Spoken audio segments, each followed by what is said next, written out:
Hey guys, what's going on? It's John over at Flow. Today we're going to be talking about the difference between 6-bolt and Centerlock rotors, and we're going to clear up one common myth about these two different configurations. First, the myth.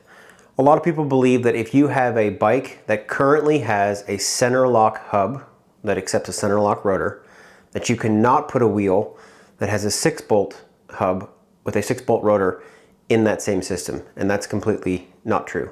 These are both interchangeable. They are completely different interfaces, but as long as you have a disc brake bike, you can put either a Centerlock or a 6-bolt rotor system in that bike. All right, so now let's look at each one individually. First one is 6-bolt. 6-bolt, if you take a look, has 1, 2, 3, 4, 5, 6 holes in the rotor near the center that will receive 6 bolts.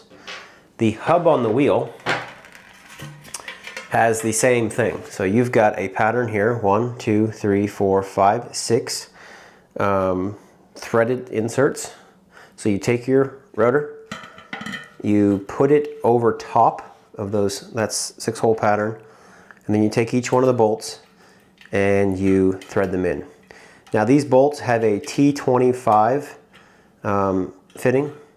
So if you have yourself a T25 fitting, you put them in. It's often advised that you tighten them in a star pattern across from each other, and you do that progressively so you get a nice even finish on the rotor so it spins nice and true. This is a great option. It's called the International Standard, which is IS 2000. You'll see this on a large number of bikes, very common. The second option that we have is Centerlock. And Centerlock is a patented technology from Shimano, and they are the only ones that are currently making this option. You're starting to see some more Centerlock wheels for sure, and the main difference is how it connects to the actual hub. On this hub we have a spline pattern, which is uniform all the way around, so it's not like a cassette where you have a specific pattern that you have to drop on the free hub. This one has the same spline pattern all the way around. And so you basically line that up and you drop it on the hub, and then you have a lock ring, which is the very same as a cassette lock ring. So if you've ever taken a cassette off a bike, you have a chain whip tool and a tool that goes in and locks in a pattern, and you can tighten that up. Same thing for this. They recommend that these are tightened down to about 40 Newton meters.